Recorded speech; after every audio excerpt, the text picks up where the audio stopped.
Magandang araw mga kaibigan.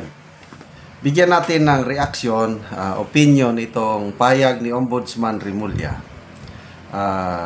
It's some sort of a reklamo. Hindi daw siya iginalang ni witness Master Sergeant Orly Gutesa. So, paano hindi siya iginalang? Ombudsman Remulla dismayado sa kawalan ng galang ng witness na nagkanulo kina Romualdez at Saldico. Nagpahayag ng pagkadismaya si Ombudsman Remulla dahil sa biglaang pagkawala ng witness na si Orly Gutesa na nauna nang nagbigay ng impormasyon laban kina dating Speaker Martin Romualdez at dating Representative Saldico. Sa isang panayam, sinabi ni Remulla na sana raw, sana all, sana raw ay nagpaalam na lamang si Gutesa na hindi na ito hihingi ng proteksyon o pupunta sa Department of Justice. Ito yung exact word ng Ombudsman. I had a feeling na hindi na siya pupunta kasi sinabi niya na hindi niya kailangan ng proteksyon. When the DOJ Secretary asked you to come over because we have to validate the information, sana naman may konting paggalang na sabihing hindi na po ako pupunta. Wika ni Remulla patungkol sa witness. Okay, so yan po ang punto de vista ng dating DOJ Secretary na ngayon Ombudsman Boying Remulla. Honorable, di ba? Honorable din ang tawag sa kanya. Honorable Ombudsman. Honorable Secretary. Honorable, tapos hindi naman iginalang. Bakit kaya? Okay. Una kong tinitignan dito sa reaksyon ng mga tao. People who reacted. Para makita mo kung pulso ng taong bayan, pinapaniwalaan ba nila ano ang tingin ng netizens sa ombudsman ngayon. Okay. People who reacted. 30,000 people who reacted. Ito bantayan nyo. 28,000 tumatawa. 692 ang galit. 1,100 lang ang nag-like. So, estimate ko lang 98% hindi pinapaniwalaan, tinatawanan, galit kay Ombudsman Remulla. 2% lang ang naniniwala, nag-like sa kanya. Ganyan po ang pulso ng taong bayan. Okay. B. Garcia, sabi niya, maybe he cannot trust you, sir. Boying, he knows something fishy. Yan. Lack of trust ang ibig sabihin nun. Kasi, nung una niyang binasa yung kanyang sworn affidavit, sinabi niya, sana mabigyan ako ng protection ng gobyerno. Gusto niya. But later on, at the end of the hearing, sinabi niya, hindi ko na kailangan. Na-realize niya siguro na hindi niya mapagkatiwalaan ang mga magbibigay sa kanya ng proteksyon. Okay? Ian Rojas, sabi niya, respect is earned, not given. Correct.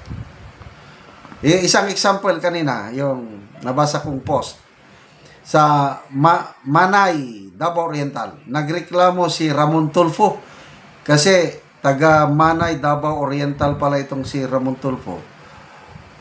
Yung mga kababayan niya sa Manay, nagpunta doon ang Pangulo, instead na pasalamatan nilang Pangulong Marcos, ang mga taga Manay sumisigaw, Sara! Sara! Sara! Di napahiya ang Pangulo. Kaya reklamo si Ramon Tulfo, sana irespeto nyo naman ang Pangulo. Yun din ang comment na nabasa ko. Respect is earned, not given. cannot be demanded. Pag hindi ka talaga irespeto, wala ka talaga.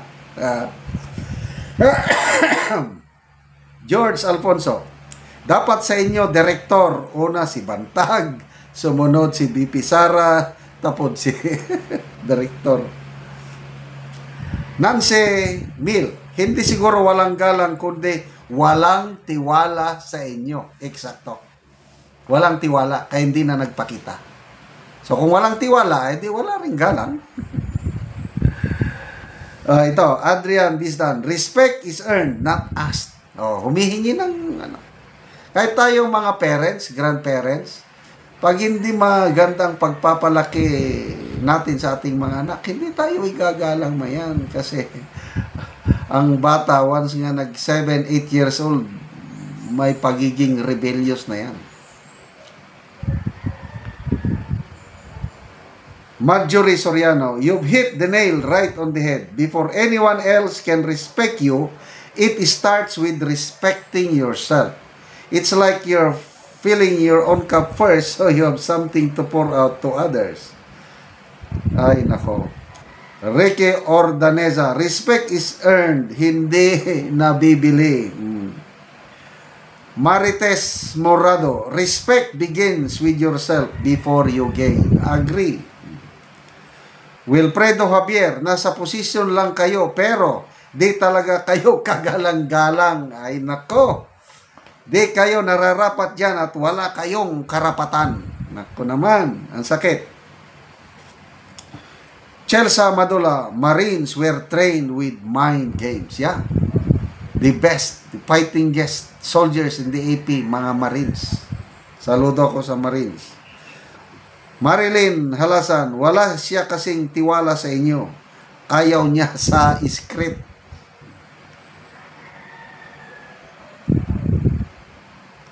Julius Rolona, payag yan pumunta sa DOJ basta open forum, hindi closed door. Dahil maraming kababalaghan nangyayari sa closed door. Speaking of closed door, ICI, nag-appear doon si Congressman Romualdez. Closed door. Anong nangyari? Anong sinabi niya? Bulag po tayo. Kaya nakakainis itong ICI na ito. Wala na po talaga akong katiwa-tiwala na may mangyaring maganda sa ICI investigation. Okay, so pagdasal natin si Master Sergeant Orly Gutesa, ang kanyang kalagayan ngayon, ang kanyang safety. Salamat mga kaibigan sa inyong pagsubaybay sa ating channel. Nakakatulong kayo ng malaki sa tribong Talandig ng Bukidnon dahil ang income natin sa channel na ito pantulong po sa tribo. Namimigay tayo ngayon ng mga libreng yero at pako sa tribo para makapagpatayo sila ng mas maayos na tirahan. Panoorin nyo ang video na ito. So, mag-autopsy ang cause ang balay. So, itong na yero.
Karon naman nagyod og atops ang call, so nindot na gid kayo kay nahuman nagyod o atop ang iyang balay.